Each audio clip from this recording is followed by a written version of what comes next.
Dear student, आज हम पढ़ेंगे समास। सबसे पहले समास होता क्या है हम ये जानेंगे। आप लोगों ने संधि पढ़ी होगी। संधि में बताया गया था कि दो वर्णों के मेल को समास कहते हैं। वर्ण अर्थात क ख ये कहलाते हैं हमारे वर्ण। अब समास क्या होता है? दो पदों के मेल को। यहाँ एक्चुअल में इसको संस्कृत में बताया गया, लेकिन मैं आपको हिंदी में बताऊंगी क्यों, आपको समझने लायक। ऐसे इसको संस्कृत में यदि पढ़ते हैं अपन तो ये कैसे हो जाएगा कि समास मध्ये पदानाम ये होता है समासन इत्युक्त में संक्षेपीकरण, अर्थात दो पदयों बहुना पदाया मेल समास है ना। दो पद या दो से अधिक पदों के मेल को समास कहते हैं। मैंने यहाँ पे सिंपल परिभाषा लिखी कि दो पदों के मेल को समास कहते हैं। ठीक है, उदाहरण जैसे ये हो गया विद्यालय आलय, ये मैंने संस्कृत में दिया आप लोग को। इसका अर्थ होता है विद्यालय, विद्या का आलय यानी विद्या का घर, विद्यालय। अब समास विग्रह क्या होता है? जिस प्रकार संधि विच्छेद होता है उसी प्रकार समास विग्रह भी होता है ना। तो दो पदों के अलग होने को समास विग्रह कहते हैं। मतलब जो बीच में प्लस लगा देते हैं या अलग अलग हो जाता है ना, ये अलग हो गया, पद पूरा था, अब ये दो पद अलग अलग हो गए, हमने इन दोनों को दो भागों में बांट दिया। ये होता है विग्रह। विग्रह का मतलब होता है तोड़ना। ठीक, जैसे कि राज्ञ पुरुष यानी राजपुरुष, इसको संस्कृत में लिखेंगे यदि हम इसको तोड़ेंगे तो क्या हो जाएगा? राज्ञा, राजा का पुरुष, राज्ञ पुरुष। अब होते हैं समास के प्रकार। समास 6 प्रकार के होते हैं। ठीक है, देखिए कैसे, ये देखिए यहाँ पे समास 6 प्रकार के होते हैं। सबसे पहला होता है द्वंद्व समास, द्विगु समास, कर्मधारय समास, बहुब्रीहि समास, तत्पुरुष समास और अव्ययी भाव समास। ये मैंने ऊपर नीचे आपको जो इजी सबसे पहले पढ़ता है सबसे पहले वो लिखा। सबसे पहले होता है द्वंद्व समास। द्वंद्व समास किसे कहते हैं? ठीक, जिस समास में दोनों पदों की प्रधानता होती है ना, दोनों पदों की प्रधानता होती है, वहां द्वंद्व समास होता है। कैसे ना, दो पद आप जानते हो। ठीक, जीवन में जो एक समान, जो दोनों चीज हमारे लिए जरूरी है। ठीक, जैसे राम लक्ष्मण हो, राम और लक्ष्मण में कोई छोटा कोई बड़ा नहीं था, दोनों ही इक्वल थे क्योंकि राम और लक्ष्मण दोनों भाई थे। तो रामश्च लक्ष्मणश्च यानी इनकी यहाँ पे च लगा दिया, इसको कहते हैं हिंदी में और। रामश्च इसका अर्थ होता है बीच में यहाँ पे दो विसर्ग आ जाएंगे, रामश्च लक्ष्मणश्च। ठीक है, चाहे तो हम इसको ऐसे भी लिख सकते हैं, राम च लक्ष्मण। ठीक है, ऐसा ये विसर्ग के लिए उपयोग करेगा। ये मैंने आपको संधि में पढ़ाया था कि आधा श जहां आता विसर्ग लग जाता। तो ये हो गया रामश्च लक्ष्मणश्च। फिर होता पित्रो, पित्रो में माता और पिता दोनों आ जाता, माता च पिता च। ये होते हैं हमारे द्वंद्व समास। जिस समास में दोनों पदों की प्रधानता होती है वो कहलाता है द्वंद्व समास। ठीक, अब अगला देखिए, इसी में जैसे हरिहरन हो गया, हरिहर, हरि हरो। ठीक है, हरिहरो कौन होता है? शिव और विष्णु। ये लिखा हम लोगों ने हरि च है ना, हरोश च, ऐसा ये हो जाता है हरिहर। ठीक है, ये इसका र हटा देंगे, हरि हरश्च, हरीश हरश्च यानी कि विष्णु और शिव। ये हो गया हमारा द्वंद्व समास। यहाँ पर आपको बस ये ध्यान रखना है, इसको तोड़ने के लिए आपको एग्जाम्स में कैसे आता है, ऐसा दिया हुआ रहता है और बोलते कि समास विग्रह कीजिए। तो आपको याद रखना राम लक्ष्मणों ये दोनों एक समान आ गया। इसका मतलब यहाँ पे जिसमें ये दोनों लास्ट में ऐसे ओ की मात्रा आ जाती, यानी ये दो बराबर भाले। रामश्च लक्ष्मणश्च, पितरों का राम, माता च पिता, हरिहरो हरिश्च हरश्च। ठीक है, यानी च दोनों जगह लग गया। च लगाना बहुत जरूरी, इस च के बिना अधूरा है क्योंकि हमने इसको तोड़ा है तो इसके बीच में और लगाया है, इस कारण। अगला देखिए द्वंद्व समास। अब होता है द्वंद्व समास। क्या होता है? द्वंद्व हो गया। अब सेकंड नंबर देखिए द्विगु समास। द्विगु समास क्या होता है? जिस समास का पहला पद संख्यावाची होता है वहां द्विगु समास होता है। संख्या आप समझते हो, एक दंत।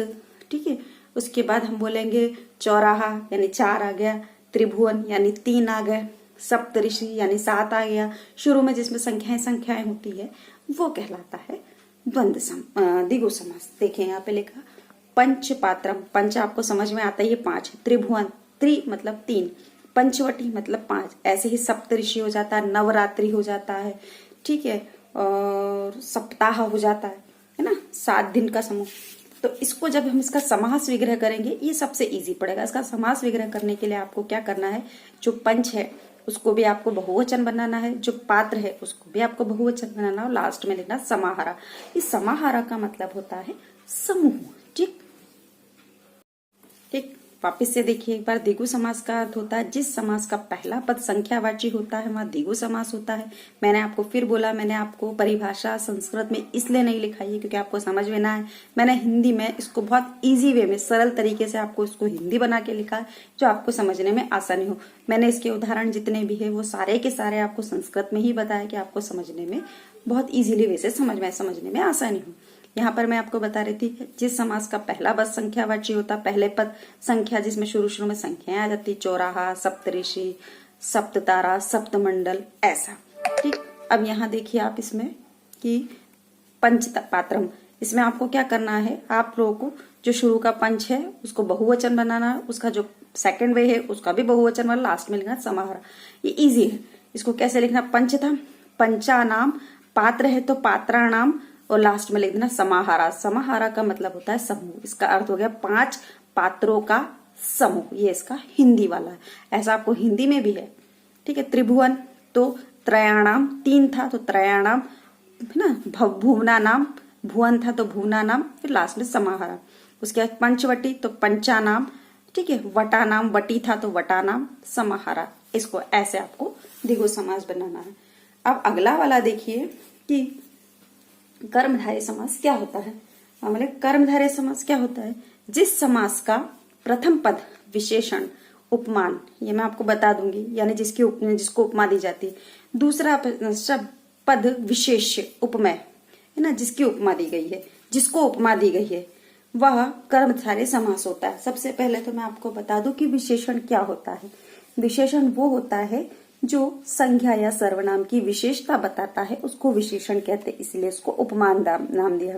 अब उपमेय, विशेष्य, ये जो मैंने आपके संज्ञा सर्वनाम बोला था वो कहलाता है विशेष। संज्ञा यानी विशेष्य की विशेषता बताने वाले को विशेषण कहते हैं। विशेष्य मतलब संज्ञा या समाज, विशेषण मतलब उसकी जो भी उपयोगिता होती है, क्वालिटी होती है वो।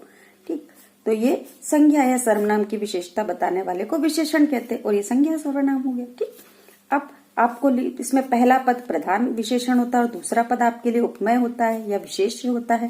पहला पद विशेषण, विशेषण मतलब विशेषता बताना। नीलो उत्पलम, ठीक है, यानी नील रंग में उत्पन्न। तो हमने इसको जब समास विग्रह किया, इस तरफ जितने भी आपके सारे समास विग्रह, इस तरफ से समास है। समास विग्रह में होगा नीलम, नील था, नीलम, ओ की मात्रा का ओ बना दिया, उत्पलम, ये हो गया नीलो उत्पलम, इसका समास विग्रह। दूसरा देखिए महापुरुष, पुरुष तो है ही सही, ये संज्ञा हो गई। अब उस पुरुष कैसा हो गया, महा मतलब महान। तो ठीक है, इसको आप जब समास विग्रह करोगे तो महान चासो पुरुष मतलब महान है जो पुरुष, ये हो गया इसका। अगला है कृष्ण सर्प, सर्प तो है ही सही सांप, उसकी विशेषता क्या है, कृष्ण, कृष्ण का क्या होता है, काला। कृष्ण सर्प, कृष्ण च असो सर्प मतलब कृष्ण है वो सर्प, यानी वो जो सांप है वो कैसा है, काला। घन श्याम, ठीक है, यहाँ पे हमको बादलों को, शाम को कैसा बताया, बादलों के समान, घन की तरह श्याम, ये हो गया इसका। ये सारे समास विग्रह हो गए। आपको सिर्फ इतना ध्यान रखा है जिसके शुरू में विशेषता, ठीक है, ये जो भी विशेषता है वो होगा, पीछे जितने भी है वो क्या है, संज्ञा सर्वनाम। ठीक, संज्ञा या सर्वनाम कुछ भी बोल सकते हैं। संज्ञा सर्वनाम की विशेषता बताने वाले को आगे होगा विशेष, पीछे पीछे हुई संज्ञाएं। ये हो गया हमारा कर्मधारय समास। अगला देखिए बहुब्रीहि समास। बहुब्रीहि समास क्या होता है, जिस समास में अन्य पद की प्रधानता होती है, यानी कि ना तो इस पद की प्रधानता ना इसकी, है ना, दोनों में से किसी और नहीं बल्कि कोई तीसरे पद की प्रधानता होती है, वह कहलाता बहुब्रीहि समास। इसको समझिए, कैसे समझेंगे, पीताम्बर, है ना, जब इसका समास वगैरह करेंगे तो हम कैसे करेंगे, पीतम अंबरम, यानी कि इसको हमने दो भागों में तोड़ लिया, पीतम अंबर, ये पीत हो गया, अ की मात्रा का अ बना लिया तो अंबर। पीतम के लिए भी लास्ट में संस्कृत है तो पीतम अंबरम।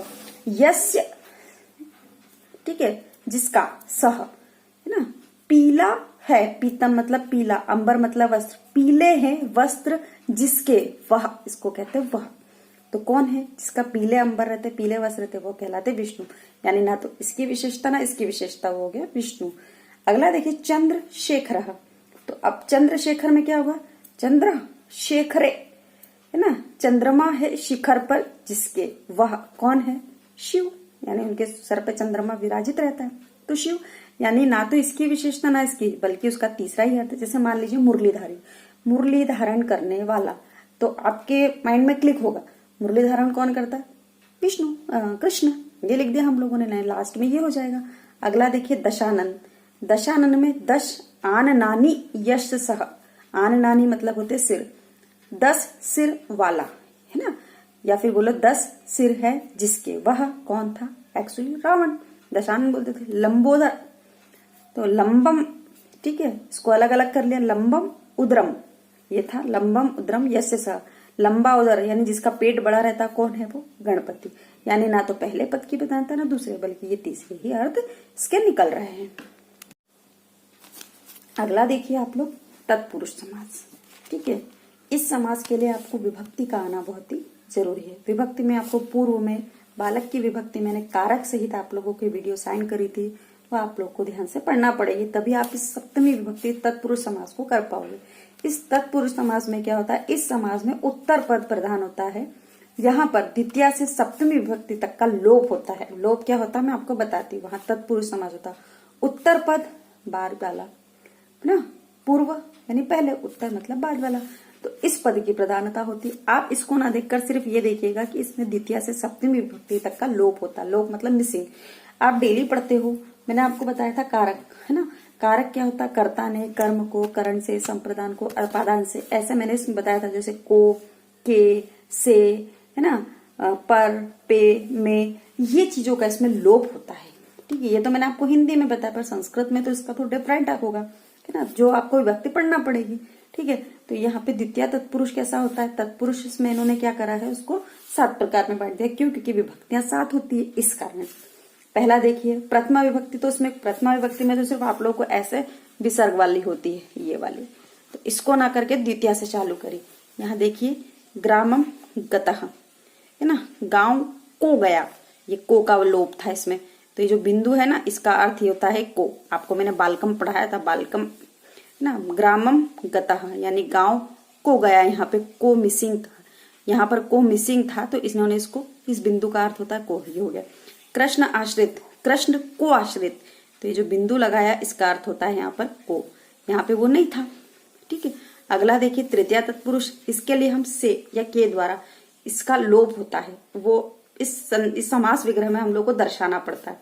बाणन, बाण हत, काई से हते मतलब मारना, ठीक है, या घायल होना, तो बाण हत, तो काई से घायल हुआ, बाण से घायल, यह हत, तो बाणेन, इसके लिए हम क्या लगाते? एक ही मात्रा और ना, बाणेन हत, इसका मतलब होता ये के द्वारा, जैसे बाण से हतः, बाण से घायल।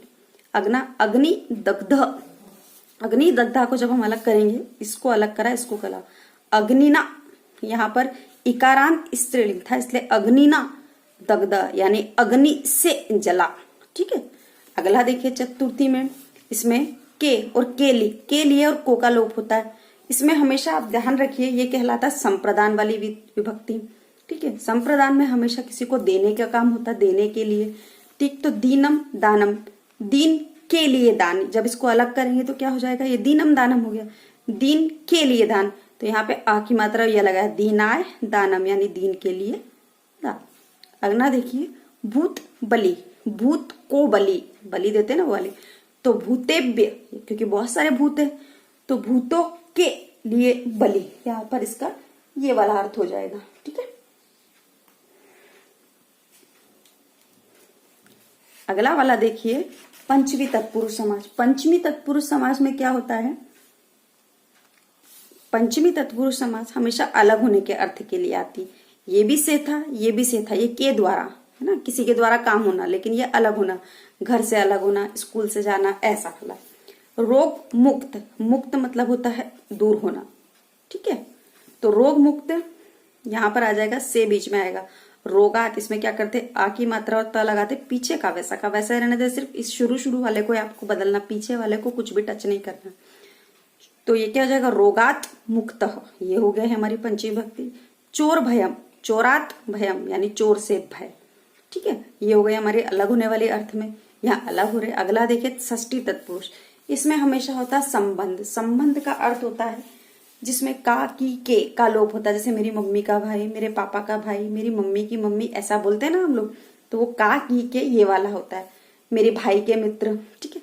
ईश्वर भक्ति, तो यहाँ पे बीच में किस चीज का लोप है, की का, तो इसके लिए हमने क्या करा, ये स और यह ईश्वरस्य भक्तः, ईश्वर भक्त, ईश्वर का भक्त, ईश्वरस्य जो स हो गया, ये स और ये का काम कर रहा है, ईश्वर का भक्त।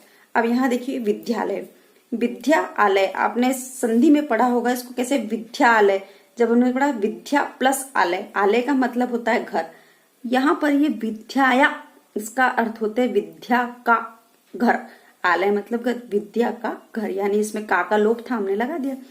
परेशान उपकार, दूसरों का उपकार, ये हो जाता परेशान, दूसरों का उपकार, ये कहलाता है का, यहाँ पे परेशान। ठीक है, आ की मात्रा और ले लगा दिया तो परेशान उपकार, दूसरों का उपकार। ये हो गई आपकी षष्ठी विभक्ति। अब देखिए सप्तमी वाली विभक्ति,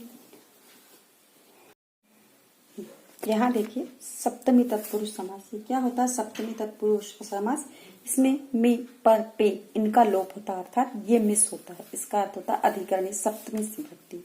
जल मग्न, मग्न का मतलब डूबा, जल मतलब काय में, मग्न मतलब है ना, मग्न मतलब डूबा, तो जल यानी कि जल में डूबा, तो जले ये एक ही मात्रा में का काम करती, जले मग्न। ठीक, अगला देखिए सभा पंडित, पंडित तो है ही सही, पर कहाँ पर, सभा में, तो सभाया पंडित, सभा में पंडित। कार्य निपुण, निपुण तो है ही सही, पर काय में, कार्य में, तो कार्य निपुण। ठीक, ये हो गया हमारा सप्तमी। अब एक होता है नण तत्पुरुष समास। इस तत्पुरुष समास का अर्थ होता है इसमें न लगाना रहता, आपको पता है जहाँ पे अ लग जाता है उसका मतलब न होता है, जैसे असत्यम, तो आ की जगह पे आपको न लगाना, और सत्यम वैसा का वैसा लगाना। अद्वितीय, तो आ की जगह पे आपको न लगाना, द्वितीय तो है ही सही, जिसके समान दूसरा अनादर, न आदर, अनुपस्थित, न उपस्थित, यानी ये आपको सबसे इजी वे में पड़ेगा नन तत्पुरुष समास, इसको कहते हैं जिसके आगे अ लगा, आपको न लगाना है बस, और कुछ नहीं करना है, बाकी एज ए सिंपल।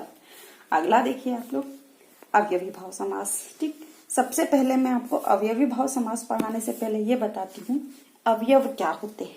अवयव वो होते हैं जिसका किसी भी विभक्ति में, किसी भी सातों विभक्ति में से कोई सी विभक्ति हुई, तीन पांचों प्रकार के जो आपको काल है वो पांचों काल हुए, जिसमें पूरी विभक्तियों में पूरे कालों में कोई भी फेर बदलाव नहीं होता है, वो कहलाते हैं अवयव। ठीक, इस समास का प्रथम पद प्रधान होता है, ठीक है, और प्रथम पद अवयव होता है, दूसरा पद संज्ञा, संज्ञा आपको समझ में आता ही है ना, वहां अवयवी भाव समास होता है, यानी पहला पद हो गया प्रधान, ये तो मेन है ही सही, ये होता है, और पहला पद अवयव होता है, दूसरा पद संज्ञा होता है। ठीक है ना, वो कौन सा अवयवी भाव समास। अब इसको देखिए प्रतिदिन, तो हम इस प्रति, तो आपको पता है कि प्रति क्या होता है, तो क्या हो जाएगा दिनम, दिनम, दिन तो है ही सही, दो बार दिन दिन, प्रतिदिन मतलब हर दिन बोल सकते हैं, दिन दिन यानी पूरा दिन दिन। उप कृष्ण, कृष्ण तो है ही सही, अब वो क्या है उप कृष्ण, ये उसकी विशेषता बता रही है, यानी ये इसकी क्वालिटी है, मतलब जो अवयव है, तो कृष्ण से समीपम उप कृष्ण, यानी कि जैसे आप लोगों ने पढ़ा हो ना उप प्रधानमंत्री, उपराष्ट्रपति, उस प्रकार से उप कृष्ण यानी कृष्ण के समीपम, उपराष्ट्रपति बोलते ना राष्ट्रपति के जस्ट नीचे वाला, वो कहलाता। ऐसे उपकृष्ण यानी कृष्ण, कृष्ण से समीपम, कृष्ण के पास का। अनुरूप है ना, रूप योग्य, उसको बोलते ना ये उसके अनुरूप है, रूपस्य, इसको अनुरूप को रूपस्य योग्यम, ये हो गया अनुरूप। उसके बाद यथाशक्ति, ये सारे के सारे आपको अवयव है। यथाशक्ति, शक्तिम अनक्रियतम, शक्ति के अनुसार, अनिक्रियतम मतलब शक्ति के अनुसार। सत्क्रम, चक्रस्य सादृश्य, सच क्रम, चक्रस्य सादृश्य, ये क्या होता है चक्र के जैसा। ठीक, अगला देखिए प्रतिवर्षम, तो वर्षम वर्षम, उसी प्रकार प्रति सप्ताह, तो सप्ताह सप्ताह। ऐसा आपको एग्जाम में आया तो ऐसा कैसे इसको यहाँ पर आपको याद करना है, वैसा कैसे आप लोग को लिख देना है।